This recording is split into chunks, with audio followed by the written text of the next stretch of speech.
열왕기상 말씀입니다. 열왕기상 17장 8절에서 16절까지 말씀입니다. 열왕기상 17장 8절에서 16절까지 말씀입니다.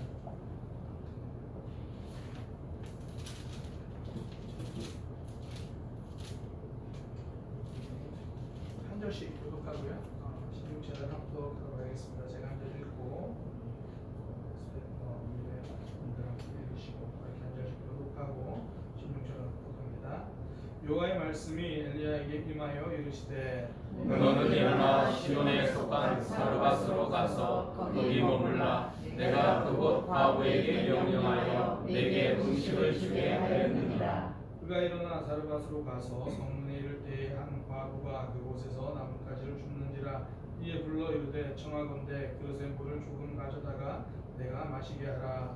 그가 가지러 갈 때 엘리야가 그를 불러 이르되 청하건대 내 손에 떡 한 조각을 내게로 가져오라. 그가 이르되 당신의 하나님 여호와께서 살아계심을 두고 맹세하노니 나는 떡이 없고 다만 통에 가루 한 움큼과 병에 기름 조금뿐이라. 내가 나뭇가지 둘을 주어다가 나와 내 아들을 위하여 음식을 만들어 먹고 그 후에는 죽으리라.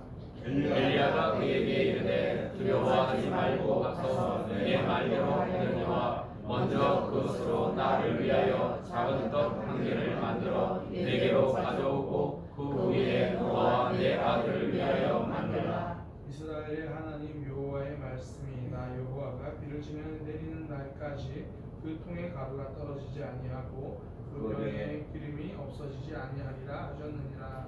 그가 가서 엘리야의 말대로 하였더니 그와 엘리야와 그의 식구가 여러 날 먹었으나 여호와께서 엘리야를 통하여 하신 말씀같이 통에 가루가 떨어지지 아니하고 병에 기름이 없어지지 아니하리라. 아멘. 우리 함께 교독한 말씀이죠. 열왕기상 17장 8절에서 16절 말씀을 통해 내가 순종한 말씀이 내 삶의 길이 됩니다 라는 제목으로 함께 말씀을 하겠습니다. 제가 작년에 이곳을 들렀다가 성교사님을 뵙고 만나게 되고 교제하면서 여러 가지 참 이걸 어떻게 표현해야 되나 참 많은 생각들이 들었어요. 그 중에 제가 성교사님께 드렸던 이야기 중에 하나 기억나는 건 성교사님이랑 대화해 보니까 제가 노인이고 성교사님 청년이다. 참 마음이 많이 뜨거워지고 제 안에 잃어버렸던 그런 많은 열정과 하나님을 향한 마음도 그리고 저는 아까 교회 이곳을 찬양으로 표현하는 여러 찬양들이 있겠지만 저는 하나님 아버지의 마음, 아버지 당신의 마음이 있는 곳에 있기를 원해요. 그 찬양이 정말 아까 사역을 잘 표현하는 것이 아닐까 생각합니다. 정말 이 시대에 하나님 주신 큰 사명이고 이 사명이 어쩌면 한국 교회가 다 함께 공유하고 들고 가야 하는 정말 하나님이 주신 정말 귀한 사역입니다. 제가 그래서 참 개인적으로는 참 존경하고 개인적으로 할 수 있으면 어떤 모양으로 전하고 싶은 그런 사역입니다. 그래서 이제 올해도 제가 안식월이 저는 1년에 한 달씩을 교회를 쉽니다. 너무 좋지 않아요? 1년에 한 달을 안식월을 하니까 이게 좀 여담으로 말씀드리면 이게 저도 그렇고 우리 성도님들도 잘 몰라서 그래요. 제 전에 있던 이제 사역하시는 목사님이 목회를 좀 힘들게 하셨나 봐요. 그래서 목회를 그만두시면서 저희 장로님들이 부탁을 하신 거예요. 난 목사님이시면 꼭 안식년을 드리십시오. 14년 목회하고 그만두셨는데 그래서 장로님들이 이제 좀 이야기할 때 안식년 이야기를 하시더라고요. 저는 안식년이 뭔지 잘 몰라가지고 7년 하고 1년을 쉬면 교회를 1년을 비우면 안 되겠다 생각이 든 거예요. 나중에 알고 보니까 안식년이 그렇게 하는 게 아니더라고요.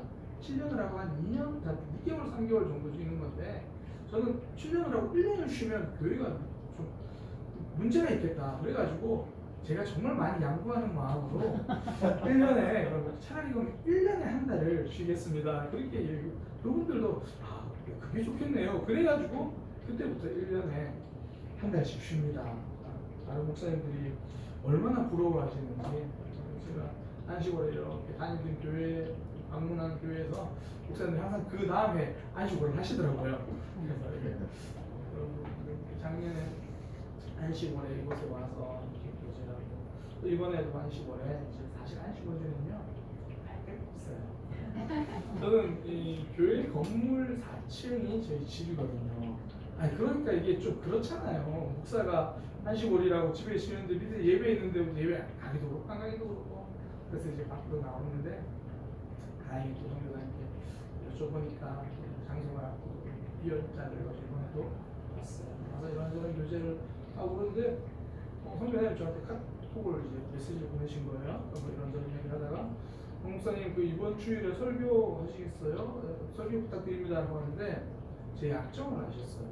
저는 카톡으로 장문을 못 써요. 그러니까 이걸 뭐라고 설명을 답을 드려야 되는데 장문으로 못 쓰고 저는 장문으로 쓰려면 컴퓨터 앞에 앉아야 되거든요. 장문으로 못 쓰니까 이거 뭐라고 어떻게 거절을 하지? 그래서 거절하려면 기니까 그냥 네 이렇게 했어요. 그리고 나서 아내랑 그 마음을 나누는데 이 기회에 공동체와 함께 예배할 수 있다는 이게 축복이구나. 제가 왜 이렇게 서론을 장황하게 하는 거죠?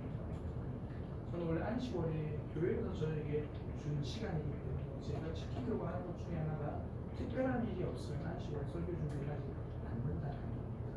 교회에서 우리 시간을 줬습니다. 대신에 안식월 때 여러 교회가 설교를 하거든요. 그러면 제가 이전에 그 한 1년 동안 했던 설교 중에서 한 설교를 이제 이 설교는 안식월에 해야겠다라고 이렇게 해서 그 설교를 나눠요. 그래서 이번에도 안식월에 방문한 교회들하고 설교 중에 있는 교회들이 있어서 이 설교를 해야겠다라고 준비한 설교가 있어요. 제 아내 보고 그런 일이 있어요. 이 설교를 다카에 어떻게 보면 이미 이 말씀대로 잘 살아가고 있는 분들이고 어떻게 보면 이 말씀이 제가 이 다카성교에게 배워야 하는 따라가야 하는 말씀입니다. 과연 이 말씀을 내가 나눌 수 있을까? 하나님이 주신 은혜를 경험하기로 소망합니다. 네. 신앙이란 뭐 여러 가지로 설명할 수 있을 거예요. 신앙이란 이겨냅니다. 하나님부터 이겨내는 거죠. 우리 하나님 상황보다 힘이 세시잖아요. 오늘 본문 이야기 그거예요. 우리가 함께 읽었지만 이 가뭄의 때에 하나님을 통해서 하나님으로 엘리야가 기적을 경험하는 이야기죠. 사르밧 여인도 그래서 가뭄의 때에 이겨내게 되잖아요. 사실 우리 삶에서 가뭄이 찾아옵니다. 뭐 사실 경제적으로는 요즘처럼 어려울 때가 없다는 거거든요. 정말 뭐 삶의 가뭄이고 때로는 내 관계에서도 가뭄이 찾아올 때도 있고 진짜 영적으로도 가뭄이 찾아올 때가 있잖아요. 정말 하나님 앞에 뜨겁게 기도해 본 적이 어질까 이럴 때도 있고 어떤 분이 그러더라고요. 하나님 세 번을 불렀는데도 왜 눈물이 나지 않는다면 우리의 신앙은 성공인가요? 각자 하나에게 우리 메마르는 문제가 있잖아요. 그때 우리의 방법은요. 이게 어떤 메마르는지 간에 우리가 주목해야 할 분명입니다. 신앙이 이겨내는 힘이거든요. 오늘 본문의 상황 가뭄 때 이겨낸 그 이야기죠.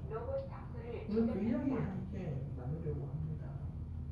저 우리 모두가요. 삶의 가뭄일 때 어떤 상황 가뭄일 때 하나님께 집중하고 하나님 주신 답을 경험하기를 소망합니다. 그게 가능한 이유가 우리가 너무나 잘 아는 말씀인데 로마서 8장 32절 그 말씀 붙들고 그렇게 하잖아요. 자기 아들을 아끼지 아니하시고 우리 모든 사람을 위하여 내주시니가 어찌 이 아들과 함께 모든 것을 우리에게 주시지 않겠느냐. 하나님이 예수님을 우리에게 보내주시기로 결정한 순간 이미 우리 모든 삶도 책임지겠다고 하나님이 결정하신 거예요. 하나님이 우리의 삶 길을 열어주시고 주십니다. 설교를 한다고 제가 그 에어컨에 박수 쳐주는 거 처음이에요. 하나님께 영광의 박수를 드리겠습니다. 오늘 본문을 크게 보면 이런 이야기예요. 하나님이 엘리야를 가뭄에 때문에 먹이신 이야기고요. 자세히 들여다보면 엘리야를 통해서 사르밧 과부의 집을 먹게 되는 이야기입니다. 그런데 이게 하나님의 방법이에요. 하나님은 한 사람만 살리지 않습니다. 그 사람을 통해 그 옆에 있는 사람들도 함께 살려주시는 거죠. 내가 신앙생활 열심히 하고 잘하고 발휘하잖아요. 그럼 내 옆에 있는 사람들도 반드시 살아나게 됩니다. 제가 우리 교회 성도님들에게 정말 자주 하는 이야기가 있는데요. 자녀들의 신앙을 위해서 열심히 기도하되 강요는 하지 마십시오.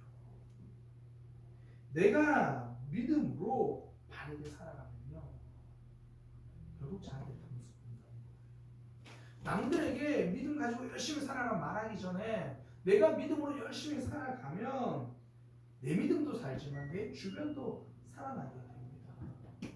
하나님을 바라보십시오. 내 주변에 있는 이들이 나를 통해 하나님을 바라보게 될 겁니다.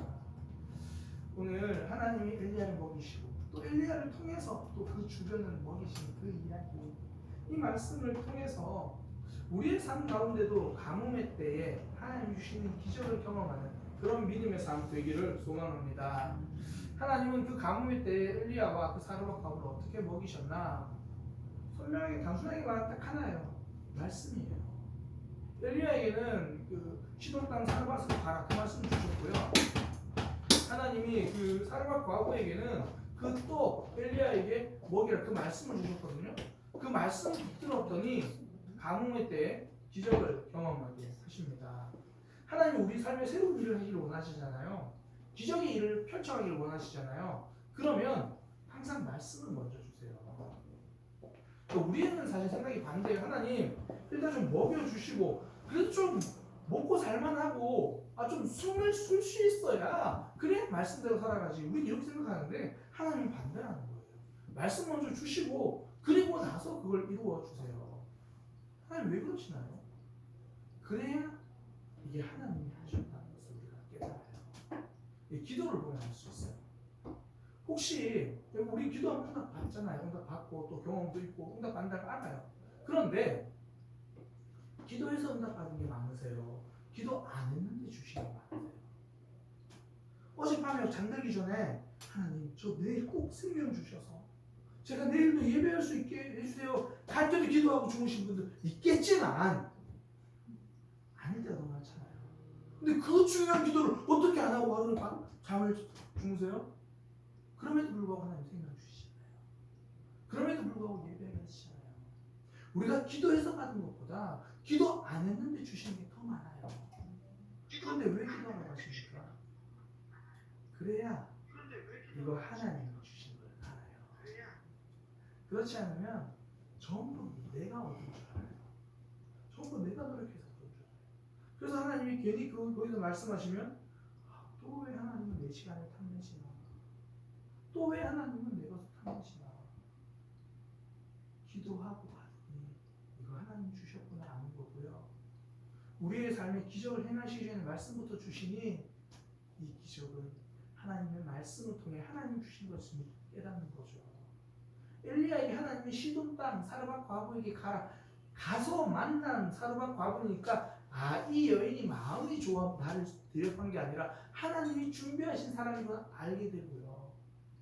없는 그 밀가루 가지고도 떡을 만들어 먼저 엘리야 선지자를 대접하라 그 말씀을 먼저 주시니까 가루가 떨어지지 않고 기름이 떨어지지 않는 게 이거 신기하네. 이 기름이 대단한가 보다. 이 기름병이 대단한가 보다. 그러지 않고 이게 하나님이 하셨구나 아는 거예요. 하나님 우리 삶에 말씀을 먼저 주실 때가 있습니다. 그건 우리를 괴롭히려고 더 힘들게 몰아가려고 말씀하시는 게 아니라 그 일을 통해 우리가 하나님을 경험하고 기적의 삶을 살아가기 위한 통로로 먼저 말씀을 주시는 거예요. 저는 오늘 이 말씀, 본문 말씀을 통해 그러면 하나님은 우리에게 어떤 말씀을 주십니까? 우리가 그러면 붙들어야 할 말씀은 무엇인가? 그걸 함께 나누려고 합니다. 우리 모두가 하나님이 열어주시는 새로운 길, 그 기적을 경험하는 삶이 되잖아요. 그래서 하나님이 오늘 말씀을 통해서 우리가 알려주시는 것. 첫 번째 하나님 주신 말씀이 뭐냐면 낯선 자리로 가라는 거예요.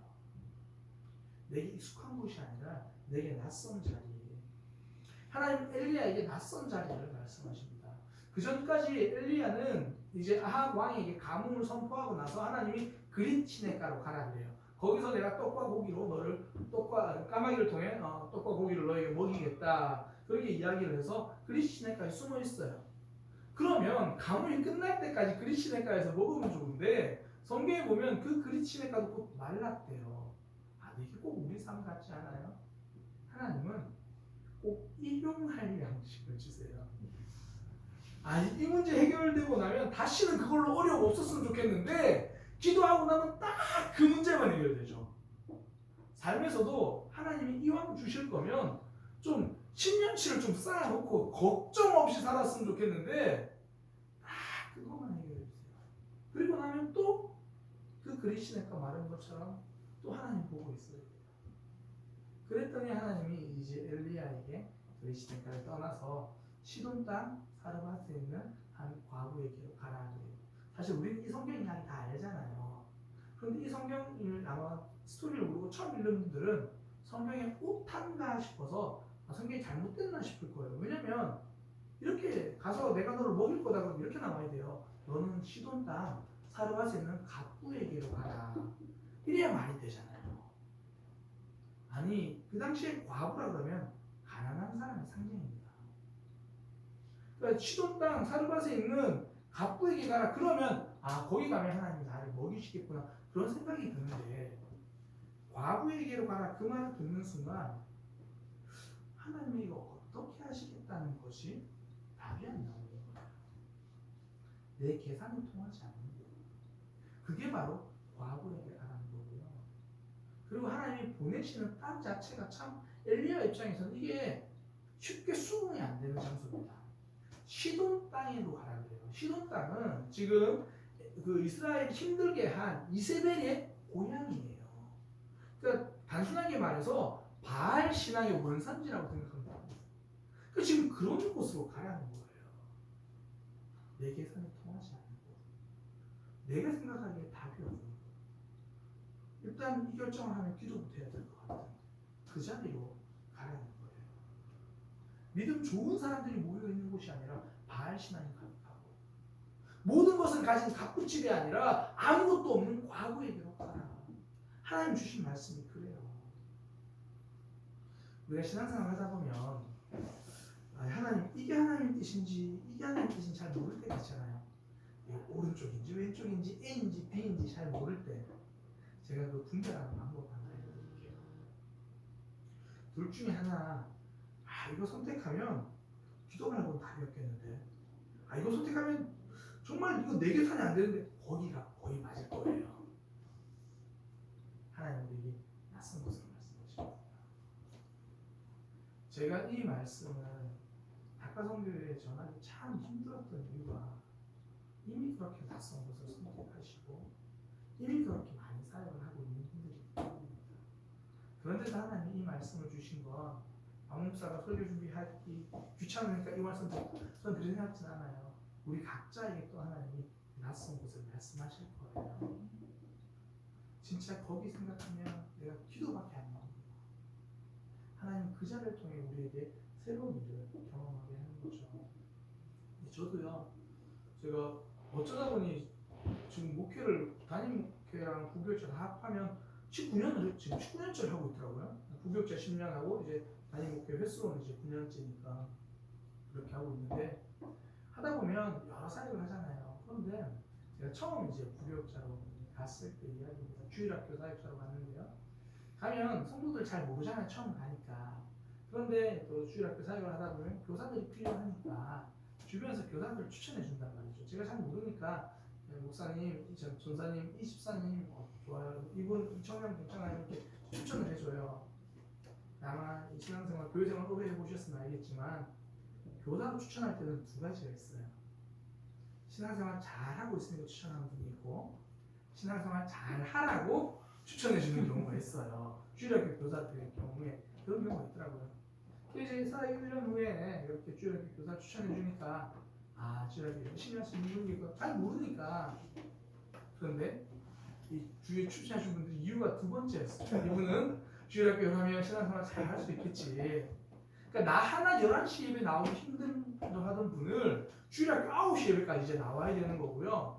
하박국 오바댜가 성경에 있는지도 모르는 분이 이제 주일학교 본과를 하셔야 되는 그런 상황이에요.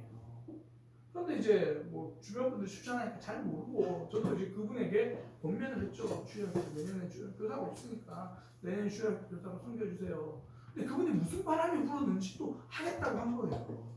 이런 걸 무슨 바람이라고 해요? 성령의 바람이라고 해요. 내가 잘 모르는데 하나님 말씀하신 거야. 아멘하는 건 성령의 바람이죠. 그렇게 그분이 아멘하고 이제 주일 교사를 하는데 되게 힘들 것 같잖아요. 9시까지 와야 되고 또 아이들이랑 지내야 되고 내가 잘 모르는 성경 가르쳐야 되고 진짜 힘들 거라 생각하고 왔는데 막상 해보니까 내가 생각하는 것보다 더 힘들더라는 거예요. 이건 기도밖에 답이 없는 거죠. 아이들이 말도 안 듣죠. 교회도 안 오죠. 뭐 공부를 하려고 하니까 너무 힘들죠. 그러니 기도하기 시작한 거예요. 토요일에 기도하고 아이들을 위해서 기도하고 그렇게 기도하니까 아이들이 달라지는 게 아니라 내가 달라지더라는 거죠.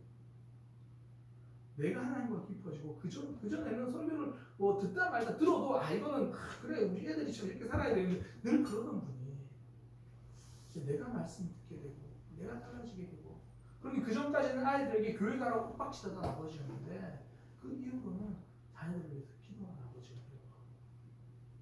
정말 주일학교 교사 나에게 정말 낯선 곳이었는데 하나님이 보내신 그 자리에 갔더니 하나님이 새로운 길을 여시고 믿음을 새롭게 하시고 그분뿐 아니라 그 주변 그 가정까지 말 그대로 녹아내치는 구원을 얻는 그 역사를 만들어 가시단 말이에요.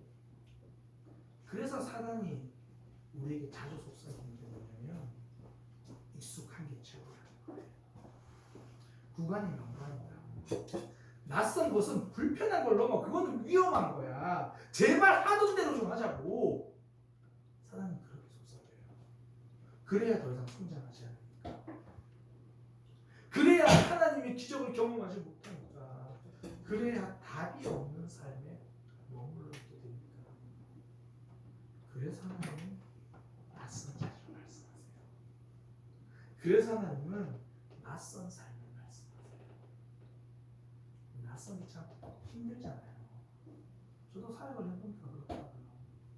저희 교회 이제 성도들은 뭐 예배 참석하는 분들, 예배 드리는 성도들이 처음 작년에서 한 65명, 70명, 뭐 65명 정도 되는데 그래서 저희는 제가 오기 전부터 2년에 한 번씩 정교연 수련회를 하더라고요. 저도 이제 새로 이제 가서도 뭐 늘 하니까 이제 정교연 수련을 해왔는데 코로나 때문에 5년 동안 못했어요. 그리고 이번에 정교연 수련회를 이제 하게 됐죠. 하는데 성도들은 뭐 기대감이 있을지 모르겠지만 담임 목사 입장에서 걱정밖에 안 되는 거예요. 이거 어떻게 하지? 몇 명이나 올까? 또 어떤 장소로 가야 되나? 그러고 있다가 시작을 했는데 준비하면서 저 가운데 이런 마음이 드는 거예요. 우리 교회 장로님 세 분이 계신데 첫날 집회 때 제가 설교하고 성도님들하고 견도하고 안수기도 하면서 장로님들도 제가 하고 나면 뒤에서 한 분 한 분씩 붙잡고 세 분이 이렇게 한 분씩 기도해드리면 좋겠다는 마음이 좀 드는 거예요. 이거 진짜 좋은 생각인 것 같다. 그래가지고 이제 저희 교회 전사님한테도 이런 마음을 나누고 전사님이 목사님 정말 좋은 생각인 것 같습니다. 근데 제가 작년에 하나님을 경험하는 삶이라고 하는 훈련학교를 성도들과 함께 했어요. 근데 그거 하고 나서 제 목회 패러다임이 바뀐 게 하나 있는데 이게 뭐냐면 그전에는 좋은 생각인 것 같고 좋은 의견인 것 같은 것 같으면 했어요. 근데 그 이후로 뭐가 달라졌냐면 좋은 생각인지 아닌지가 중요한 게 아니라 하나님이 과연 지지하시는가, 하나님의 마음은 과연 거기 있는가, 거기에 집중하게 될 거예요. 생각해보세요. 교회에서 회의할 때 안 좋은 의견 말하는 사람 아무도 없어요. 전부 다 교회를 위한 좋은 의견들이에요. 그래서 좋은 의견인지 아닌가 중요한 게 아니라 하나님의 마음도 거기에 있는가, 하나님이 지금 거기서 그렇게 일하고 계신가, 지지하고 계신가, 그거 보자. 그런 마음으로 이제 장로님들이 기도하셨으면 좋겠다 생각이 들었지만 한 2주 정도 제가 더 기도했어요. 하나님, 제가 보기에 정말 좋은 생각인 것 같긴 한데 하나님도 그렇게 일하고 하십니까? 이제 그렇게 기도하고 결정을 했어요. 하고 장로님들과 마음을 나누고 하기로 했는데 장로님들 입장에서는 굉장히 이게 어색하셨나 봐요. 이게 저는 제가 이제 안수 기도하고 장로님들은 그냥 성도님들 붙잡고 기도하고 해주시면 됩니다라는 그런 의도였는데 아니 성도들에게 대해서 손으로 기도하는 게 괜찮을까 그런 부담감이 많이 드신 거예요. 그래서 저한테 이제 따로 전화가 오셨어요. 수련 일주일 앞두고 목사님 혹시나 저희가 손을 얹고 기도하는 걸 불편해하는 성도들도 있을 것 같고 또 저희도 그게 좀 힘들 것 같고 마음 그렇습니다. 그래서 제가 장로님 기도하고 한 결정입니다. 그랬더니 목사님 알겠습니다. 그리고 나서 이제 첫날 집회를 마치고 그렇게 기도하고 수요일 다 마치고 평가하는데요. 가장 많이 나온 이야기 중에 하나가 장로님들이 그렇게 기도해 주는 시간이 너무 좋았다는 거예요. 한 청년이 이렇게 말하더라고요. 기도하다 보면 이게 시간이 좀 되면 기도가 좀 힘이 떨어질 때가 있잖아요. 근데 장로님들 특유의 기도 목소리들이 있거든요. 그 기도 소리를 듣는데 내가 힘을 내서 기도할 수 있다는 거예요. 또 한 분은 무슨 얘기를 하냐면 이제 목사는 한 30초만 기도하고 가는데 장로님들은 그런 정이 없으니까 정말 사랑하면 오랫동안 막 기도한 거예요. 그랬더니 기도하는 뒤에 드는 마음이 나는 잘못 기도해도 됩니다. 나는 잘못 구해도 나를 위해서 그렇게 바르게 기도해 주는 분들이 있으니까 내심을 걱정하겠다. 그런 마음이 들더라고요. 정말 해보지 않던 시도고 그분들에게는 정말 낯선 일이었는데 그 낯선 일을 순종했더니 하나님이 나를 통해서 또 내 주변에 놀라운 일들을 하시더라는 거예요. 하나님이 우리에게 낯선 일을 말씀하신 이유는요. 우리를 통해 새로운 일을 만들어 가시기 위해서입니다. 내 삶 가운데 하나님이 정말 내 계산으로는 안 될 것 같은데 그런 일을 말씀하시잖아요. 이제 하나님이 행하실 거예요. 우리 각자에게 낯선 일이 뭘까요? 저는 우리 성도님들께 이렇게 말했어요. 우리 가장 낯선 건 사랑이잖아요. 익숙한 사람만 사랑이고 익숙한 방법으로 사랑이고 어쩌면 지금 내 배우자를 사랑하는 게 낯선 사랑일 수 있습니다. 어쩌면 우리 부모님에게 전화 한 통 하는 게 낯선 사랑일 수 있습니다. 익숙하게 살아온 사람 말고 낯선 그 사랑을 한번 실천해 봅시다. 사실 사로와 과부도 그래요. 과부는 얻어먹는 게 익숙한 삶이잖아요. 근데 누군가에게 내먹을 것을 내어주는 낯선 순종을 하잖아요. 그러면서 하나님 새롭게 일을 하시는 거죠. 저도 이제 이렇게 설교를 하면서 주일날 그랬어요. 예배도 좀 낯선, 익숙한 예배만 오지 말고 좀 낯선 금요기도에도 오시고 좀 낯선 새벽기도도 좀 오시고 그러다가 제가 설교를 준비하는데 하나님이 그럼 너는 어떤 낯선 순종을 할 거냐 잘 모르시겠지만 저는 우리 교회 새벽기도를 빠지지 않아요. 저는 우리 교회 금요기도를 빠지지 않아요. 그러니까 저에게는 낯선 예배가 없는 거예요. 근데 하나님이 저에게 주시는 말씀, 마음이 뭐냐면 야 너에게 정말 낯선 거 하나 있잖아. 금식. 이게요. 제가 그 전에 그 주일날 설교하기 전에 금요일에도 설교 준비하다가 하나님 계속 금식을 말씀하시는 거예요. 저는 정말 금식이 낯설거든요. 그래서 저는 제가 뭐라 그러냐면 하나님이 저에게 금식을 말씀하시는 것 같은데 그건 아닌 것 같아서 저는 미디어 금식을 하겠습니다라고 이 설교를 한 이틀 전에 그렇게 선포를 했어요. 미디어 금식을 한 주간 하겠다. 근데 이 설교를 준비하는 하나님 또 저에게 금식을 말씀하신 거예요. 제가 왜 금식이 자꾸 낯설다 그러냐면 제가 청소년 청년 때 이제 교회 생활하면서 이 고난 주간이 되면 이 한 끼씩 릴레이 금식을 많이 했었어요. 그거는 뭐 그렇게 하죠. 근데 그때도 저는 그랬던 것 같아요. 점심 금식이잖아요. 그러면 6시 5분에 과식을 해요. 딱 시간 넘겼으니까. 사실 그건 금식 아니잖아요. 제가 이제 군대에 갔을 때 군에서 이제 병장이 되고 이제 좀 흔히 말하는 짬밥이 차니까 나도 좀 신앙생활 고난 주간 그동안 이제 늘 릴레이 금식 하는 건 어쨌든 습관이 되어 있으니까 뭔가 좀 특별하게 하고 싶은 거예요. 그래서 금요일 하루 예수님 돌아가셨던 그 금요일 하루는 온전히 제가 금식을 해야겠다. 병장이 되면 밥을 안 먹고 싶으면 그냥 안 먹어도 되거든요. 제가 이제 그 전날에 우리 내무실에다가 이야기했어요. 나 내일은 하루 종일 밥 안 먹는다. 나 교회 다니는 거 알지? 우리 고난주간이야. 나 금식할 거야. 그리고 진짜 하루 종일 밥 안 먹었어요. 그리고 나서 그 다음날 되니까 저랑 굉장히 친한 바로 밑에 부인이 저한테 와서 이렇게 말하는 거예요. 박명수 원장님, 다음부터 절대 금식하지 마십시오. 왜? 어저께 내무실 분위기 진짜 안 좋았습니다. 제가 배가 고프니까 날카로워가지고 온갖 짜증을 다 낸 거예요. 그러니까 저는 제 모습을 알거든요. 그러니까 저는 금식이 형식일 뿐이지 실제로 그거 하면서 기도했던 저도 자고 배고프니까 잠만 자고 배고프니까 누워있고. 그래서 저는 금식은 그러니까 제가 영적으로 별로 도움이 안 돼요. 단식일 뿐이다 늘 생각을 해왔어요. 근데 하나님이 이 말씀을 하는데 준비하면서 금식을 2번이나 금요일도 그렇고 주일도 그렇고 계속 그 말씀 생각나는 거예요. 저는 원래 금식하면 잘 생각하지 않습니다. 저는 폭식과 과식과 야식 생각하지. 그래가지고 근데 순종하는 방법 제가 설교 시간에 그랬어요. 계속 하나님이 말씀하시는 이유가 있는 것 같습니다.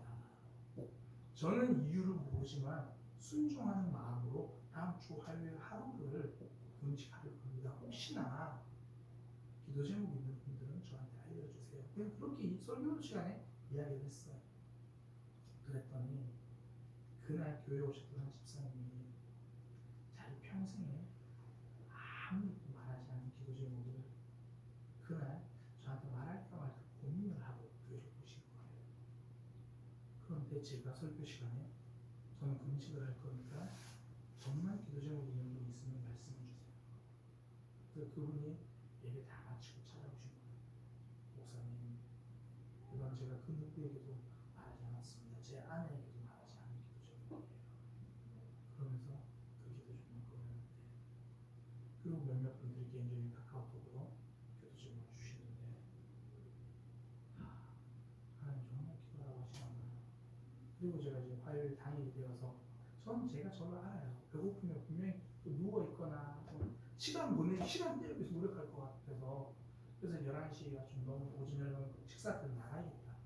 그래서 아내한테 차 한 잔만 준비해달라 그래서 이제 둥글레차를 끓여가지고 금식 때 그런 건 먹어도 되잖아요. 그냥 차를 끓여가지고 마스크를 쓰고 밖으로 나갔어요. 밖에서 기도해요. 걸으면서. 마스크 쓴 이유는 사람들이 신고할까봐. 혼자 중얼중얼 걸으면서 다니고 그러니까. 그렇게 2시간 반을 산책을 하면서 하나님께 기도하고 저녁에는 또 교회 예배실에 내려와서 그냥 기도하고 제 평생에 금식하면서 행복했던 적은 처음이었던 것 같아요. 그리고 진짜 부끄러운 건 제가 설교 시간에 그렇게 이야기하니까 성도들이 그 화요일날 각자의 자리에서 한 끼씩 금식하는 저를 위해서 기도했더라고요.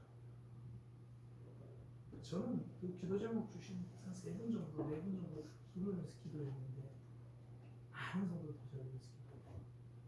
제가 했던 건 딱 하나예요. 정말 낯설지만 하나님 말씀하시니까 순종한 것뿐이에요. 우리의 삶 하나님이 정말 낯선 일들을 말씀하실 거예요. 그때는 하나님이 나를 살리겠다는 거고 내 주변을 살리겠다는 거고 새롭게 일을 하시겠다는 겁니다. 갑부가 아니라 과부에게 가라. 예루살렘이 아니라 시돈 땅으로 가라. 그 낯선 자리에 엘리야가 순종했다는 하나님이 놀랍게 일하십니다. 또 하나 나누려고 하는 건 이제 사르밧 여인의 순종인데요. 이 사르밧 여인의 순종은 하나님을 인정하는 그런 순종입니다. 사실 이 사르밧 성경을 읽다 보면 우리가 좀 불편한 내용들이 있어요. 저는 성경을 읽다 불편한 내용 중에 하나가 예수님이 이 수로보니게 여인에게 거절하신 그 내용 저는 사실 굉장히 불편해요. 아니 그냥 치료해 주시지 꼭 그렇게 하셔야 되나. 물론 하나님의 뜻과 의도를 모르는 건 아닌데 아주 불편해요. 그리고 저는 불편한 게 이 본문이에요. 사르밧 과부에게 엘리야가 이제 그곳에 가서 한 여인을 만납니다. 이제 아마 그 당시에 과부들은 복장이 있어요. 보면 과부라는 걸 알 수 있었나 봐요. 그래서 저 여인인가 보다 나무를 줍고 있는 여인에게 물을 한 잔 달라 그래요. 지금 가뭄의 때거든요. 시내는 다 말라버린 가뭄의 때 물을 달라 그래요. 이거 쉽지 않은 이야기고 주기도 쉽지 않아요. 그런데 어쨌든 이 여인은 또 물 있는 장소를 알았던지 물을 뜨러 갑니다. 여기까지는 책임감이에요. 고대 근동에서는 이 나그네들이 물을 달라고 하면 물을 주는 건 신성한 의무였습니다. 책임감이에요. 그러니까 우리도 그런 거 있잖아요. 하나님 내게 말씀하실 때 이건 내가 감당해야 될 책임이니까 감당하는 경우 있잖아요. 이 여인이 그랬어요. 그런데 거기서 끝나는 게 아니라 엘리야가 진짜 말도 안 되는 이야기를 하죠. 나에게 떡을 하나 가져달라. 우리나라로 이야기하면 밥 한 공기만 주세요. 뭐 이런 이야기죠. 그러면 가뭄에 때고 비록 과부긴 하지만 그래도 뭐 달라고 요청할 수 있잖아요. 더 그런 건 다음 이 사람과 과부의 대답이에요. 지금 저희 집에 쌀떡이 쌀을 긁고도 아무것도 안 나와서 쌀떡을 털어서 탈탈 털었더니 딱 요만큼 한 공기 나왔는데 그래도 며칠을 굶고서 지금 이거 먹고 내 아들과 마지막 이거 먹고 이제 죽으려고요. 이거 하나밖에 없어요. 아니 그러면 엘리야가 제가 잘못 말씀드린 것 같아요. 혹시 제가 도와드릴 게 없을까요? 그럼 가야죠. 거기다 대고 진짜 그 아들과 둘이 이거 먹고 이제 죽을 수밖에 없는 그거밖에 없다고 하는 거기다 대고 그것까지 달라고 하잖아요. 너무하지 않나요? 근데 가끔씩 하나님은 우리에게 하나님 저 이만큼 순종했는데 하나님은 그것까지 또 순종하라고 말씀하실 때가 있잖아요. 왜 그러시나요? 마지막까지 책임져 주시겠다는 약속입니다. 그래서 하나님 말씀하시잖아요. 나를 위해서 그 엘리야를 통해서 가지고 와라. 그러면 가뭄이 끝날 때까지 통에 가루가 없어지지 않고 기름병에 기름이 없어지지 않겠다. 하나님은 그것까지 탐내시는 분이 아니라 거기까지 책임져 주시려고 말씀하시는 거예요. 그러니 이 여인이 내어놓는 것은 엘리야에게 밥 한 공기 내어놓는 게 아니라 저는 이제 당신이 제 삶을 책임지신다는 것을 인정합니다라고 고백하는 거죠. 하나님 나라로 들어가는 여권이죠. 하나님 백성이 되겠다는 귀한 신청 서류가 바로 그 밥 한 공기인 거죠. 제 삶은 하나님으로 살아간다는 것을 인정하는 겁니다. 하나님이 우리에게 요구하시는 순종은요, 하나님을 인정하는 그 순종이 그 이야기를 하는 겁니다. 우리 누구에게나 하나님을 인정하게 되는 그런 순종이 있어요. 이번 상반기 때 저희 교회에서 이제 저희는 상반기 하반기 훈련학교를 하거든요. 3월달, 9월달 훈련학교를 하는데 유기성 목사님이 쓰는 훈련학교 교재입니다. 그 하나 예수님의 사람이라는 그 훈련학교 교재를 함께 했어요. 거기 보면 이제 종이 주인에게 순종하는 뭐 이제 그런 내용에서 뭐 10가지를 다 뭐 말하는 그런 뭐 내용들이 있었어요. 그래서 내용에 이제 그 한 가지라도 순종하지 않는 종은 뭐 참된 종이라고 할 수 있을까요? 뭐 그런 질문을 했어요. 그럼 다들 그래 온전히 순종해야 됩니다. 그렇게 답이 나올 줄 알았는데 다들 8가지만 순종해도 대단한 거 아닌가요? 뭐 7가지만 해도 대단한 거 아닌가요? 이제 그런 얘기를 했어요. 그때 한 분이 이런 얘기를 하더라고요. 교수님, 자기 남편 이야기를 하면서 이 말씀을 보면서 우리 남편과 모습을 통해서 제 모습이 보였어요. 지금 딸이 아빠에게 결혼을 허락해달라고 하는데 아빠는 딴 건 다 허락해 주겠다고 교제해라 잘 지내라 좋다. 근데 결혼을 생각해보자. 이거는 다 들어주는 게 아니라 결국 아무것도 안 들어주는 거잖아요. 제가 하나님 앞에 그런 모습을 깨달았어요. 하나님 저 이것도 하고 있어요. 저것도 하고 있어요. 7년까지 다 순종했어요. 그런데 하나님 진짜 원하시는 이 한 가지에는 제가 순종하지 못하고 있어요. 어쩌면 하나님은 얼마나 많은 것인가를 말하는 게 아니라 제가 딱 넘어서지 못하는 그 한 가지 순종을 말씀하고 계세요. 하나님은 우리에게 거기까지 말씀하십니다. 근데 사단은 우리에게 속삭이는 말이 뭐냐면 어쩔 수 없이라고 말해요. 예배 드려야 되는 거 알아요. 하나님 앞에 서야 되는 거 알아요. 하나님께 나아가야 되는 거 알아요. 그런데 지금 내 상황에서 어쩔 수 없이 당신이 하나님의 선지자라는 것도 알고요. 당신이 하신 말씀이 하나님의 말씀이라는 것도 알아요. 그런데 지금 우리 상황이 이거밖에 없으니 어쩔 수 없이 제가 물밖에는 드리지 못하겠어요. 항상 어쩔 수 없이 하고 이야기해요. 그런데 하나님은 거기까지 인정하는 믿음을 우리에게 하시는 거죠. 굉장히 유명한 기독교 책이죠. 내 마음 그리스도의 집이라는 책이 있어요. 소책자로 한 30쪽이고요. 그림 있는 걸로 한 60쪽 정도 되는 건데 거기 보면 이제 예수님을 믿는 믿음이라는 게 뭔가에 대해서 잘 설명해 놨는데 이런 거예요. 예수님이 이제 크리스찬, 예수님 필요한 사람에게 방문을 해서 이제 뭐 안방도 보여달라, 거실도 보여달라, 주방도 보여달라 그러면서 내 삶의 주도권을 하나님께 예수님께 하나하나 넘기는 그런 이야기예요. 뭐 예를 들어 주방 같은 경우에는 네가 어떤 음식을 먹고 사느냐 그게 뭐 밥을 이야기하는 게 아니라 저는 명예를 먹고 삽니다. 저는 돈을 먹고 삽니다. 그게 아니라 이제 예수님을 먹고 살아야 되는 뭐 그런 내용들. 그러면서 마지막에 진짜 내가 오픈하고 싶지 않은 역장, 나의 상처, 나의 죄, 나의 숨기고 싶은 그 내용까지 예수님이 다 문을 열라고 하시는 거예요. 그러면서 예수님이 마지막 하시는 말씀, 이제 이 집의 열쇠를 주지 않겠니. 예수님 마지막까지 결국 명의 이전을 이야기하시는 겁니다. 그때 그 사람이 고백을 해요. 이전까지 예수님은 제 마음의 손님이었습니다. 이제 예수님이 제 마음의 집에 온전히 주인이 되어주세요. 하나님, 이건 어쩔 수 없이 제가 붙들고 있어야 돼요. 그때 하나님이 거기까지 하나님 인정하는 믿음을 기다리시는 거죠. 그때 그 여인의 집에 가루가 떨어지지 않았고요. 기름의 기름감이 떨어지지 않았습니다. 하나님이 기적을 경험하는 거죠. 하나님이 우리에게 여러 말씀 해주실 거예요. 그런데 그 말씀 압축하고 이렇게 요약해보면요. 낯선 곳으로 가라는 거고 그것까지 하나님을 인정하며 살아가라는 거죠. 아마 이미 낯선 곳으로 오셔서 이 자리에서 예배를 하고 계실 거고 이미 하나님 여기까지 순종해야 돼요? 그런 마음으로 지금 이 자리에 많은 분들을 하고 계시는 분들일 겁니다.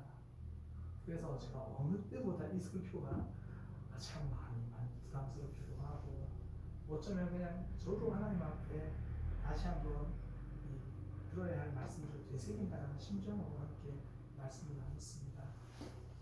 우리의 삶, 가뭄의 때 하나님의 기적을 경험하는 저와 여러분이 되기를 소망합니다. 하나님 주신 말씀, 그 말씀 붙들고 걸어가는 저와 여러분이 되기를 소망합니다. 기도하겠습니다.